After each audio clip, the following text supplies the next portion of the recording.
Good morning students.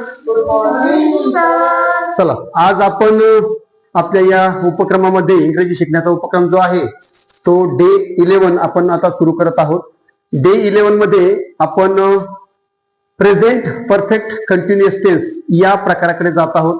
आपण आतापर्यंत simple present, simple past, simple future, त्यानंतर प्रेझेंट कंटिन्युअस, पास्ट कंटिन्युअस आणि future continuous tense अभ्यासलेले आहेत. त्यानंतर परफेक्ट सुद्धा आपण अभ्यासले आहोत. प्रेझेंट परफेक्ट, त्यानंतर पास्ट परफेक्ट आणि फ्युचर परफेक्ट असे 9 प्रकार अभ्यासलेले आहेत. शेवटचे तीन प्रकार जे आहेत त्या 3 प्रकारातला हे आपण पहिला प्रकार घेत आहोत, प्रेझेंट परफेक्ट कंटिन्युअस टेन्स. म्हणजेच आपल्याला आता पुढचे प्रकार अजून 2 बाकी आहेत. तर आजच्या या प्रकारामध्ये आपण चालू पूर्ण वर्तमान काळ जो आहे हा प्रकार कधी वापरायचा, या वाक्यामध्ये कोणत्या प्रकारच्या शब्दांचा समावेश आपल्याला असला पाहिजे, म्हणजे ग्रॅमॅटिकली जी आपली लँग्वेज आहे ती लँग्वेज किंवा आपले जे इंग्लिश स्पीकिंग जो कोर्स आहे तो एकदम परफेक्ट झाला पाहिजे. त्यासाठी आपण बेसिक सुरू केलेला आहे आणि मला आशा आहे की तुम्ही बेसिक चांगल्या प्रकारे समजून घेत आहात. तर एखादी क्रिया वर्तमान काळात सुरू होऊन ती अजूनही सुरू असते किंवा पूर्ण झालेली असते, अशा प्रकारच्या वाक्यासाठी आपल्याला हा काळ वापरावा लागतो. याचं स्ट्रक्चर जर तुम्ही बघितलं तर यामध्ये यस हा जो करता आहे, यस प्लस हॅज किंवा हॅव, त्याला बिन लावायचं आहे. बिन म्हणजेच काय, आपले जे टू बीचं रूप आहे ते पूर्ण झाल्यानंतर या ठिकाणी त्याला बिन असं वापरलं जातं. तर बिन आपल्याला त्याच्यासोबत घ्यायचं आहे. त्याच्यानंतर क्रियापद आणि त्याला आयएनजी म्हणजे V4 आपल्याला घ्यायचं आहे आणि शेवटी ओ. त्याच्यासोबत आपल्याला सिन्स किंवा फॉर सुद्धा कालावधी, जर काळाचा उल्लेख असेल, निश्चित काळाचा असेल किंवा वेळेचा उल्लेख असेल तर त्याच्यासाठी आपल्याला सिन्स किंवा फॉर सुद्धा वापरायचं आहे. आता यामध्ये हॅव आणि हॅज कधी वापरायचं आहे, जर तुमचा कर्ता जर तृतीय पुरुष एकवचन असेल, म्हणजेच काय, ही, शी, इट किंवा एखादं नाव असेल, एकवचनी नाव असेल, तर त्याच्यासाठी आपल्याला या ठिकाणी हॅज आपण घेणार आहोत आणि त्याच्या पुढे बिन लावणार आहोत, म्हणजेच काय, हॅज बिन.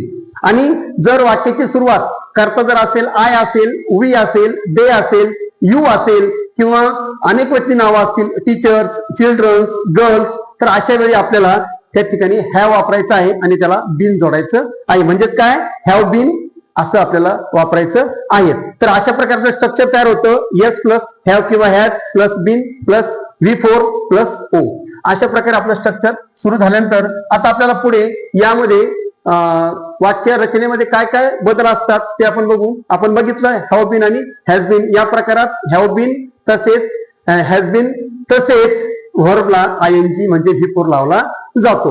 हे वाक्याचे आपले काही नियम आहेत. त्याच्यानंतर या प्रकारामध्ये मी तुम्हाला मागच म्हटलं 2 मिनिटापूर्वी की यामध्ये आपल्याला जर कालावधी असेल, काळ असेल, तर आपल्याला त्या ठिकाणी सिन्स आणि फॉर या शब्दांचा सुद्धा वापर आपल्या बोलण्यामध्ये किंवा लिखाणामध्ये करायचा आहे. आता मग सिन्स केव्हा वापरायचं, तर सिन्स वापरायचं आपल्याला निश्चित वेळ जर आपल्याला दाखवायची असेल, निश्चित वेळ आपल्याला दर्शवायची असेल, त्याच्यासाठी आपल्याला सिन्स वापरायचा आहे. म्हणजेच काय, उदाहरणार्थ 2015, 2010, 2020 असं म्हणायचं असेल तर त्या ठिकाणी सिन्स 2010, 2020, 2026 असं आपण म्हणणार आहोत. किंवा सकाळपासून, दुपारपासून, संध्याकाळपासून असं म्हणताना सोमवारपासून, मंगळवारपासून अशा वेळी आपल्याला सिन्स मंडे, सिन्स यस्टरडे किंवा सिन्स टुमॉरो, सिन्स मॉर्निंग अशा प्रकारचे शब्द आपण वापरणार आहोत. मग आता बाकी उरलं काय, निश्चित वेळ जर आपल्याला दाखवायची असेल, वेळ आपल्याकडे 2 तास, 3 तास, 2 मिनिटं, 4 मिनिटं, 2 वर्ष, अशा वेळी आपल्याला फॉर या शब्दाचा आपण वापर करणार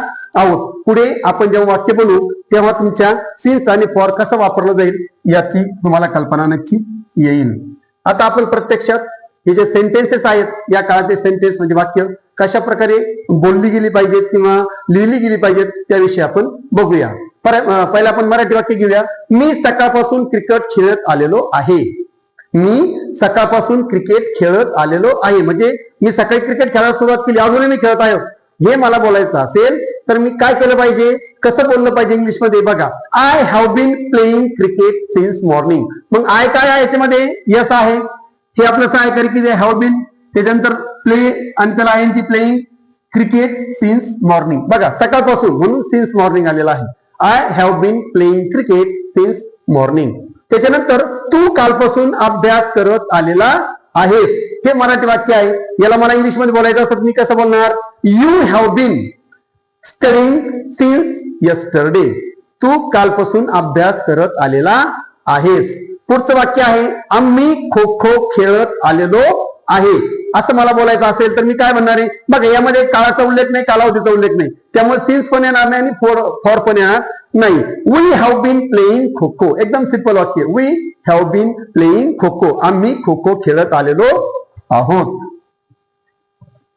पुढे आहे ते 2 तासापासून पळत आलेले आहेत, रनिंग करत आलेले आहेत असं आपल्याला म्हणायचं. ते है की नाही, या ठिकाणी आपले काही लोक आहेत, काही मुलं असतील, ते सकाळपासून पळत आलेले आहेत. असं जर मला बोलायचं असेल तर मी कसं बोलणार, they have been running for 2 hours. या ठिकाणी काळाचा उल्लेख आहे म्हणून 2 hours. ते 2 तासापासून पळत आलेले आहेत. They have been running for 2 hours. पुढचं वाक्य आहे राणी 2 महिन्यापासून डान्स करत आलेली आहे. म्हणजे डान्स शिकण्याचं काम चालू आहे तिचं, 2 महिन्यापासून ती डान्स करत आलेली आहेत. असं आपल्याला जर बोलायचं असेल तर आपण काय सांगू शकतो, बघा आता बरोबर आपण हॅव बघितलं, आता हॅज बीन, कारण राणी हे तृतीय पुरुष एकवचन आहे. Rani has been dancing for 2 months. अशा प्रकारे हे वाक्य आपलं तयार झालेलं आहे, मंथ्स. त्याच्यानंतर पुढचं आहे शिक्षक सकाळपासून खेळ घेत आलेले आहेत. माझे शिक्षक आहेत ते आमच्या सकाळपासून खेळ घेत आलेले आहेत. आपण सहज म्हणतो सर आमचे सकाळपासून खेळ घेत आलेले आहे. म्हणजेच काय, या ठिकाणी इंग्लिश मध्ये आपल्याला बोलायचं असेल तर teacher has been taking game since morning. Teacher has been taking game since morning. अशा प्रकारे हे वाक्य तयार झालेले आहेत. आता हे 6 वाक्य आपण घेतलेले आहेत. 6 वाक्यातून नक्कीच तुम्हाला या काळाचा वापर कसा करायचा हे लक्षात आलेलं तुमच्या असणार आहे. आता जर तुम्हाला ते समजलं असेल तर नक्की हे 5 वाक्य तुम्ही चांगल्या प्रकारे बनवणार आहात. तर मग त्याच्यामधला होमवर्क 1 जो आहे तो 5 वाक्य तुम्ही काय करायचे आहेत, मला हे वाक्य काय करायचे आहेत, इंग्लिशमध्ये कन्वर्ट करायचे आहेत आणि कमेंट बॉक्समध्ये लिहून पाठवायची आहेत. कोणती वाक्य बघूया बरं आपण ती. राहुल सकाळपासून चालत आलेला आहे, हे वाक्य तुम्हाला कन्वर्ट करायचं आहे. सुरेश कालपासून अभ्यास करत आलेला आहे, हे वाक्य तुम्हाला इंग्लिशमध्ये कन्वर्ट करायचं आहे.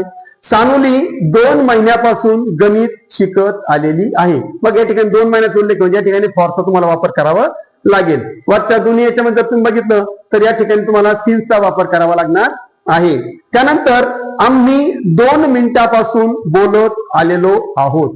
आम्ही 2 मिनिटापासून बोलत आलेलो आहोत. त्याच्यानंतर मी 2 वर्षापासून गाणे गात आलेलो आहे.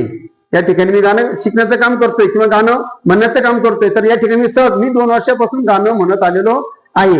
या वाक्याला तुम्हाला इंग्लिशमध्ये कन्वर्ट करायचं आहे. तर कोणत्या ठिकाणी सिन्स वापरायचा, कोणत्या ठिकाणी हॅव वापरायचा, कोणत्या ठिकाणी हॅज वापरायचा, बिन मात्र सगळ्या ठिकाणी तुम्हाला जोडायचं आहे. या 5 वाक्याला तुम्ही चांगल्या प्रकारे इंग्लिशमध्ये कन्वर्ट करायचं.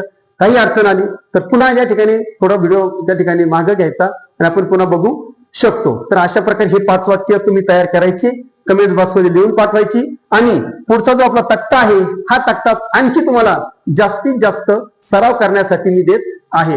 हा आहे आपला होमवर्क नंबर 2.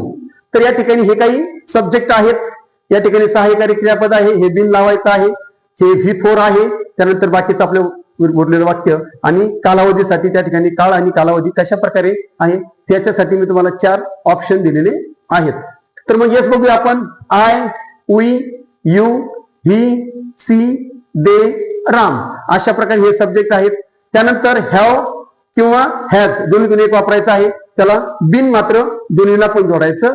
या काळामध्ये बिन वापरणं गरजेचं आहे. बाकी पुढे तुम्ही बिन वापरलेलं नाही, परंतु चालू पूर्ण काळामध्ये बिनचा वापर करावा लागतो. त्यानंतर मुख्य जे क्रियापद आहे प्ले, त्याला इंजी लागलं प्लेइंग झालं. मुख्य क्रियापद कुक आहे, त्याला इंजी लागलं कुकिंग झालं. मुख्य क्रियापद आहे वॉक, त्याला इंजी लागले वॉकिंग झालं. डान्स मुख्य क्रियापद, त्याला इंजी लागलं डान्सिंग.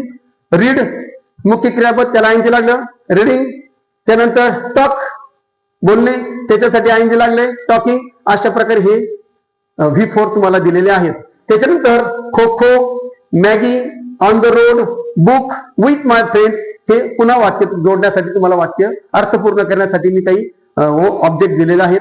त्यानंतर कालावधी since morning, since 2010, for 2 years, for 2 months. अशा तुम्ही याच्यामध्ये थोडंफार चेंजेस देखील करू शकता, आणखी वेगळ्या प्रकारचे वाक्य बनवू शकता. कमीत कमी 50 वाक्य मात्र तुम्ही नक्की बनवायची आहेत, कारण जितके वाक्य तुम्ही बनवण्याचा सराव कराल तितका तुमचा त्या ठिकाणी हा प्रकार पूर्ण होण्याचा आणि तुमचा सराव होण्याचा त्या ठिकाणी प्रयत्न असणार आहे. आणि नक्की मला गॅरंटी आहे की तुम्ही हे प्रकार करणार आहात आणि हा प्रकार चांगल्या प्रकारे अभ्यासणार आहात. तर या ठिकाणी तुम्ही 50 पेक्षा जास्त वाक्य बनवण्याचा प्रयत्न करा. काही अडचण आली तर कमेंट्स मध्ये तुम्ही मला लिहून पाठवू शकता. कृपया कोणी फोन न करता कमेंट्स मध्ये लिहून पाठवायला अडचण नाही. नक्कीच तुम्हाला व्हिडिओ आवडला असेल तर लाईक करायला विसरू नका आणि आपल्या मित्रांपर्यंत अशा प्रकारचे हे जे व्हिडिओ आहेत ते पाठवा, जेणेकरून ते देखील चांगल्या प्रकारे इंग्लिश बोलू शकतात. तुमच्या काही अडचणी असतील तर तुम्ही कमेंट्स मध्ये लिहून पाठवा. भेटूया आपण पुन्हा तासिका क्रमांक आपली 12वी जी आहे त्यामध्ये आपण भेटणार आहोत. तोपर्यंत जय हिंद.